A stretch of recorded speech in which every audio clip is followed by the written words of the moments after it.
ಎಲ್ಲರಿಗೂ ನಮಸ್ಕಾರ. ಇವತ್ತು ಸಿಹಿ ಕುಂಬಳದಿಂದ ಅಂದರೆ ಪಂಪ್ಕಿನ್ ಅಂತ ಇಂಗ್ಲೀಷ್ನಲ್ಲಿ ಏನು ಕರಿತೀವಿ ನಾವು, ಅದರಿಂದ ಶಾವಿಗೆಯನ್ನು ಮಾಡಿದ್ದೇನೆ. ಬಹಳ ಟೇಸ್ಟಿಯಾಗಿ ಬರ್ತದೆ, ಅದರೊಟ್ಟಿಗೆ ಆರೋಗ್ಯಕ್ಕೆ ಸಹ ಬಹಳ ಉತ್ತಮ. ವಿಟಮಿನ್ ಎ ಮತ್ತು ಸಿ ಇಂದ ತುಂಬಿರುವಂತಹ ಈ ಸಿಹಿ ಕುಂಬಳ ಕಣ್ಣಿನ ಆರೋಗ್ಯಕ್ಕಾಗಲಿ, ಹಾರ್ಟಿನ ಆರೋಗ್ಯಕ್ಕಾಗಲಿ, ಈವನ್ ತ್ವಚೆಯ ಹೊಳಪನ್ನು ಹೆಚ್ಚು ಮಾಡೋದ್ರಲ್ಲಿ ಸಹ ಬಹಳ ಪ್ರಮುಖ ಕಾರ್ಯವನ್ನು ಮಾಡ್ತದೆ. ಅಂಥದ್ರಲ್ಲಿ ಮಕ್ಕಳಿಗೆ ಯಾವಾಗಲೂ ಹೀಗೆ ಪಂಪ್ಕಿನ್ ಹೇಳಿದರೆ ಸ್ವಲ್ಪ ಅದರಲ್ಲಿ ರಾ ಸ್ಮೆಲ್ಲಿನ ಹಾಗೆ ಬರ್ತದೆ. ಹೀಗೆ ಈ ಶಾವಿಗೆಯ ಅಥವಾ ಇದರ ಚಟ್ನಿಯ ಮಾಡಿ ಕೊಟ್ಟರೆ ಬಹಳ ಉತ್ತಮ. ಹಾಗಾದರೆ ಇವತ್ತು ನಾನು ಪಂಪ್ಕಿನ್ನಿಂದ ಶಾವಿಗೆಯನ್ನು ಮಾಡಿದ್ದೇನೆ. ಅದನ್ನು ಹೇಗೆ ಮಾಡುವುದೆಂದು ನೋಡುವ ಮೊದಲು ಯಾರೆಲ್ಲ ನನ್ನ ಚಾನಲನ್ನು ನೋಡ್ತಿದ್ದೀರಿ, ಯಾರೆಲ್ಲ ಇನ್ನು ಸಬ್ಸ್ಕ್ರೈಬ್ ಮಾಡಿಲ್ಲ, ದಯವಿಟ್ಟು ಸಬ್ಸ್ಕ್ರೈಬ್ ಮಾಡಿ ಸಪೋರ್ಟ್ ಮಾಡಿ ಅಂತ ಹೇಳ್ತಾ ಬನ್ನಿ ಹೇಗೆ ಮಾಡುವುದೆಂದು ನೋಡೋಣ. ನಮಸ್ತೆ ಮಿತ್ರರೇ, ಇವತ್ತು ಈ ಪಂಪ್ಕಿನ್ ಸಿಹಿ ಕುಂಬಳಕಾಯಿಯನ್ನು ಬಳಸಿ ಶಾವಿಗೆ ಮಾಡೋಣ. ನಾವು ಯೂಶ್ವಲಿ ಖಾಲಿ ಅಕ್ಕಿಯ ಶಾವಿಗೆ ಮಾಡುವವರು. ಇದು ಬಹಳ ಟೇಸ್ಟಿಯಾಗಿ ಬರ್ತದೆ ಮತ್ತು ಆರೋಗ್ಯಕ್ಕಂತೂ ಬಹಳ ಉತ್ತಮ. ಈ ಮಕ್ಕಳಿಗೆ ಕಲರ್ಫುಲ್ಲಾಗಿ ಸಹ ಬರ್ತದೆ ಮತ್ತು ಕಣ್ಣಿನ ಆರೋಗ್ಯಕ್ಕಾಗಲಿ, ತ್ವಚೆಯ ಆರೋಗ್ಯಕ್ಕಾಗಲಿ, ಮಕ್ಕಳ ಬೆಳವಣಿಗೆಗಾಗಲಿ, ಬ್ರೈನಿನ ಆರೋಗ್ಯಕ್ಕಾಗಲಿ ಇದು ಬಹಳ ಉತ್ತಮ ಅಂತ ಹೇಳ್ತಾರೆ. ಅದರಿಂದಾಗಿ ಇವತ್ತು ಇದನ್ನು ಬಳಸಿ ನಾನು ಶಾವಿಗೆಯನ್ನು ಮಾಡ್ತಿದ್ದೇನೆ. ಅದಕ್ಕೆ ನೋಡಿ, ಇಲ್ಲಿ ಒಂದು ಹಾಲನ್ನು ರೆಡಿ ಮಾಡಿ ಇಟ್ಟುಕೊಂಡಿದ್ದೇನೆ. ಈ ಹಾಲಿಗೆ ಈ ತೆಂಗಿನಕಾಯಿಯನ್ನು ಗ್ರೈಂಡ್ ಮಾಡಿಕೊಂಡಂಥದ್ದನ್ನು ಹಾಲು ತೆಗೆದಿದ್ದೇನೆ. ಕೊನೆಯ ಇದಕ್ಕೆ ಸ್ವಲ್ಪ ಬೆಲ್ಲ, 1 ಚಮಚದಷ್ಟು ಬೆಲ್ಲ ಮತ್ತು ಈ ಏಲಕ್ಕಿಯ ಪುಡಿಯನ್ನು ಹಾಕ್ಕೊಂಡು ಅದನ್ನು ಪಕ್ಕಕ್ಕಿಟ್ಟುಕೊಳ್ಳೋಣ.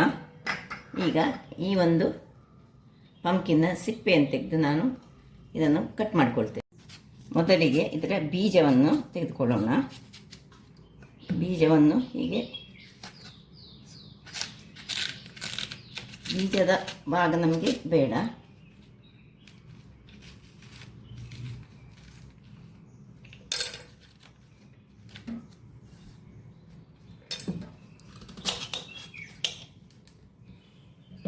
ಅದಕ್ಕೆ 1 ಬೌಲ್ ಅಕ್ಕಿಯ ಹುಡಿಯನ್ನು ತೆಗೆದುಕೊಂಡದ್ರಿಂದಾಗಿ ನಮಗೆ ಇಷ್ಟು ದೊಡ್ಡ ತುಂಡು ಸಾಕಾಗ್ತದೆ. ಸೊ ತುಂಬ ಮಾಡೋದಾದರೆ ಸ್ವಲ್ಪ ಹೆಚ್ಚು, ಒಂದು ಅರ್ಧ kg ಸಹ ಹೆಚ್ಚು ಬೇಕು. ಈಗ ಮೊದಲಿಗೆ ಸಿಪ್ಪೆ ತೆಗೆದುಕೊಳ್ಳೋಣ.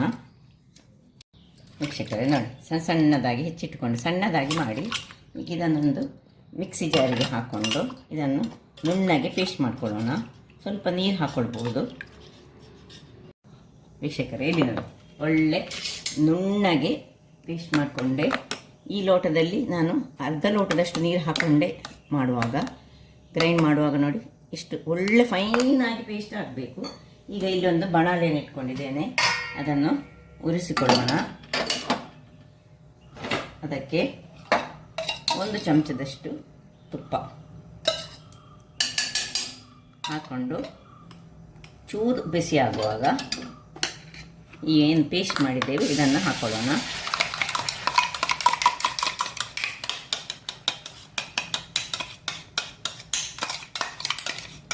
ಒಳ್ಳೆ ಪರಿಮಳ ಬರ್ತದೆ. ಈ ಒಂದು ಕುಂಬಳಕಾಯಿಯ ಪರಿಮಳ ಭಾರಿ ಚೆನ್ನಾಗಿ ಬರ್ತದೆ ತುಪ್ಪದೊಟ್ಟಿಗೆ ಸೇರುವಾಗ.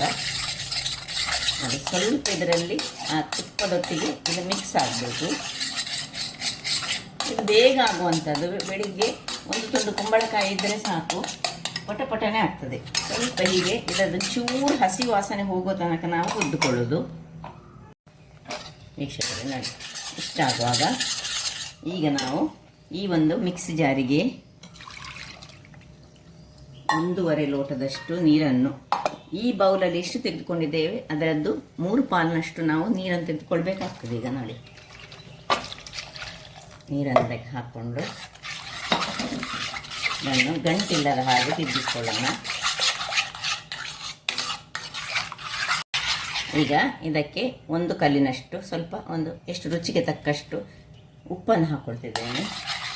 ಸಾಧಾರಣ ನಮಗೆ ಏನು ಹಿಟ್ಟಿಗೆ ಎಷ್ಟು ಬೇಕಾಗ್ತದೆ ಉಪ್ಪು ಅಷ್ಟು ಹಾಕ್ಕೊಳ್ಬೇಕು, ಕಡಿಮೆ ಸಾಗಬಾರ್ದು. ನಾನು ಹಾಕಿದ್ದು ಕಡಿಮೆ ಅಂತ ನನಗೆ ಕಾಣ್ತದೆ, ಸ್ವಲ್ಪ ಹೆಚ್ಚು ಹಾಕ್ತಿದ್ದೇನೆ. ಇನ್ನು ಇದರಲ್ಲಿ ಒಂದು ಕುದಿ ಬರಿಸ್ಕೊಳ್ಳೋಣ. ಹೀಗೆ ತಿರುಗಿಸಿಕೊಂಡೆ ಒಳ್ಳೆ ಕುದಿ ಬರಿಸ್ಕೊಳ್ಳೋಣ. ವೀಕ್ಷಕರೇ ಇಲ್ಲಿ ನೋಡಿ, ಇದು ಕುದಿಲಿಕ್ಕೆ ಶುರುವಾಯಿತು. ಈಗ ಕುದಿಲಿಕ್ಕೆ ಶುರುವಾಗುವಾಗ ನಾವು ಅಕ್ಕಿ ಹಿಟ್ಟನ್ನು ಅಥವಾ ನಾವು ಸೀದಾ ಅಕ್ಕಿ ನೆನೆಸಿ ಸಹ ಮಾಡ್ಕೊಳ್ಬೋದು. ಹೀಗೆ ಚೆನ್ನಾಗಿ ಗಂಟಿಲ್ಲದ ಹಾಗೆ ತಿರುಗಿಸ್ಕೊಳ್ಳೋಣ. ಊದ್ಲೆ ಮಾಡಿಕೊಳ್ಬೇಕು. ಉರಿ ಸ್ವಲ್ಪ ಸಣ್ಣದಿಟ್ಕೊಳ್ಳೋಣ. ಇದು ಗಂಟು ಕಟ್ಟಬಾರ್ದಷ್ಟೇ.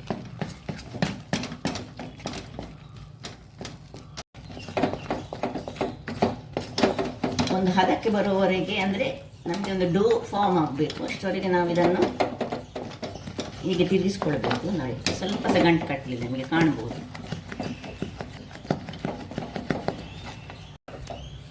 ವೀಕ್ಷಕರೇ ನೋಡಿ, ಇಷ್ಟ ಆಗುವಾಗ ಇದನ್ನು ಆಫ್ ಮಾಡಿಕೊಂಡು ಇದನ್ನು ಸ್ವಲ್ಪ ತಣ್ಣಗಾಗಲಿಕ್ಕೆ ಬಿಡೋಣ. ಇದು ಈಗ ಸಾಧಾರಣ ತಣ್ಣಗಾಯಿತು. ಈಗ ಇದನ್ನು ಸ್ವಲ್ಪ ಬಿಸಿ ಉಂಟು. ಸ್ವಲ್ಪ ಕೈಗೆ ಬೇಕಿದ್ರೆ ಎಣ್ಣೆಯ ಅಥವಾ ಇದನ್ನು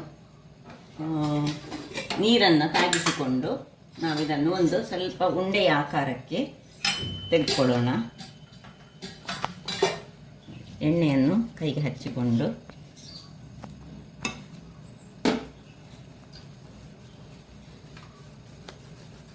ಈಗ ಇಲ್ಲಿ ನಾನು ನೋಡಿ ಚಕ್ಕುಲಿ ಮಾಡೋದ್ರಲ್ಲಿ ಇಂಥ ಒಟ್ಟೆ ಇರೋದನ್ನು ಹೋಲಿರುವುದನ್ನು ತೆಗೆದುಕೊಂಡಿದ್ದೇನೆ.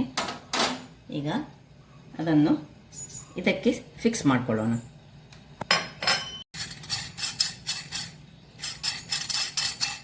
ಸೊ ಹೀಗೆ ಆಯಿತು ನೋಡಿ. ಈಗ ಇದನ್ನು ಈಗ ಮುಚ್ಚಿಟ್ಟುಕೊಳ್ಬೇಕು, ಇಲ್ಲದೆ ಸಣ್ಣಗಾದರೆ ಇದಾಗ್ತದೆ. ಸೊ ಒಂದು ಉಂಡೆಯನ್ನು ತೆಗೆದುಕೊಳ್ತಿದ್ದೇನೆ. ಒಂದು ಉಂಡೆಯನ್ನು ನಾನು ಇದರ ಆಕಾರಕ್ಕೆ ತೆಗೆದುಕೊಂಡು ಇದರ ಒಳಗೆ ಸಹ ಬೇಕಿದ್ರೆ ಸ್ವಲ್ಪ ಎಣ್ಣೆಯನ್ನು ಹಚ್ಕೊಳ್ಬೋದು, ಬೇಕಿದ್ದರೆ ನಿಮಗೆ ಲೂಸ್ ಆಗಿ ಬರ್ತದೆ ಹಾಗಾದರೆ. ಸೊ ಇದರೊಳಗೆ ಹಾಕೊಳ್ಳೋಣ.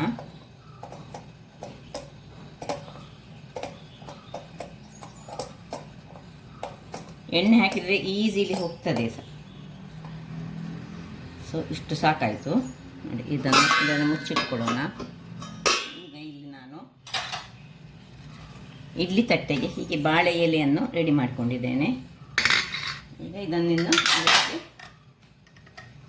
ಹೀಗೆ ಒತ್ತಿಕೊಳ್ತಾ ಇದ್ದೇನೆ.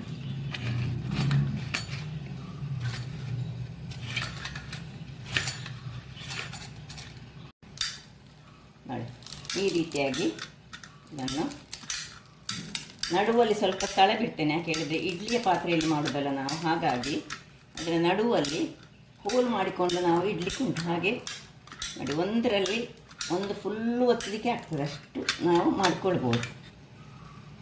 ಇಷ್ಟನ್ನು ಮಾಡಿ ಇಲ್ಲೀಗ ಸ್ಟೀಮರನ್ನು ಸಹ ಇಲ್ಲಿ ರೆಡಿ ಮಾಡಿಕೊಂಡಿದ್ದೇನೆ. ಸ್ಟೀಮರ್ ನೋಡಿ ಕುದಿತ ಸಹ ಉಂಟು. ಇದು ಎಲ್ಲವನ್ನು ಸಹ ನೋಡಿ ಇದೇ ರೀತಿಯಾಗಿ ನಾನು ಮಾಡಿಕೊಂಡು ಇಂತಹ ಇದರಲ್ಲಿ ಇರ್ತೇನೆ. ಇದರ ನಡುವಲ್ಲಿ ಒಂದು ಹೋಲ್ ಮಾಡಿಕೊಳ್ತೇನೆ.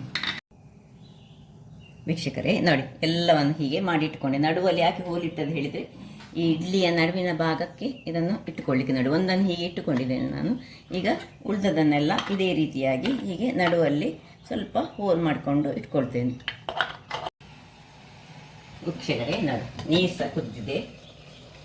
ಇನ್ನೇನಿಲ್ಲ, ಸುಲಭ ರೀತಿಯಲ್ಲಿ ಇದನ್ನು ಹೀಗೆ ಇಟ್ಕೊಳ್ಳೋದು. ಇಲ್ಲಿ ಇನ್ನೊಂದು ಬಾಕಿ ಉಂಟು ನಂದು, ಇದರದ್ದು. ಇದು ಹೀಗೆ ಇದರಲ್ಲಿ ಒಂದು ಇಟ್ಟು ಇದರ ಮೇಲೆ ಇಟ್ಟರೆ ಆಯಿತು. ಚೆನ್ನಾದ ಇನ್ನು 10 ನಿಮಿಷ ಸಾಕು. ಯಾಕೆಂದರೆ ಆಲ್ರೆಡಿ ಅದು ಬೆಂದ ಅಂತಹ ಹಿಟ್ಟು. 10 ನಿಮಿಷಗಳ ನಂತರ ಹೇಗಾಗ್ತದೆ ನೋಡೋಣ. 10 ನಿಮಿಷಗಳ ಬಳಿಕ ನೋಡಿ ಆಫ್ ಮಾಡಿ ನಾನು 10 ನಿಮಿಷ ಇಟ್ಟುಕೊಂಡೆ. ಯಾಕಂದರೆ ತುಂಬ ಬಿಸಿಯಾಗಿ ಉಂಟು. ಯಾವ ರೀತಿಯಾಗಿ ಬಂದಿದೆ ನೋಡಿ, ಬಹಳ ಚೆನ್ನಾಗಿ ಬರ್ತದೆ. ಟೇಸ್ಟ್ ಅಂತೂ ಅದ್ಭುತವಾಗಿರ್ತದೆ. ಈಗ ಭಾರಿ ಬಿಸಿ ಉಂಟು. ನಿಧಾನಕ್ಕೆ ಇದನ್ನು ಒಂದು ಬಟ್ಟೆಯ ಮುಖಾಂತರ ತೆಗೆದುಕೊಳ್ತಿದ್ದೇನೆ ನೋಡಿ.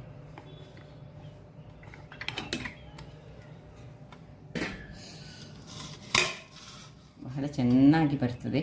ಅದು ಸಹ ಹಾಲಿನೊಟ್ಟಿಗೆ ತಿನ್ನಲಿಕ್ಕಂತೂ ತೆಂಗಿನ ಹಾಲು ನೋಡಿ, ಪ್ರಿಪೇರ್ ಮಾಡಿದಂಥ ತೆಂಗಿನ ಹಾಲನ್ನು ಹಾಕ್ಕೊಂಡು ಇದನ್ನು ತಿನ್ನಲಿಕ್ಕೆ ಬಹಳ ಅದ್ಭುತವಾಗಿರ್ತದೆ ನೋಡಿ. ಈಗ ಮೇಲಿಂದ ಹಾಕ್ಕೊಳ್ಬೇಕು. ಅದನ್ನು ಹೀಗೆ ಮುದ್ದೆ ಮಾಡಿಕೊಂಡು ತಿಂದರೆ ಅದ್ಭುತವಾದ ಟೇಸ್ಟ್ ಬರ್ತದೆ. ಹಾಗಾದರೆ ನನ್ನ ಈ ಕುಕಿಂಗ್ ಚಾನಲ್ ನಿಮಗೆ ಇಷ್ಟ ಆದರೆ ಬೋಡೂಸ್ ಒನ್ ಚಾನಲನ್ನು ಲೈಕ್ ಮಾಡಿ, ಶೇರ್ ಮಾಡಿ ಹಾಗೂ ಸಬ್ಸ್ಕ್ರೈಬ್ ಮಾಡಿ. ಹಾಗೂ ನನ್ನ ಇನ್ಸ್ಟಾಗ್ರಾಮ್ ಪೇಜನ್ನು ಫಾಲೋ ಮಾಡಿ. ಧನ್ಯವಾದಗಳು.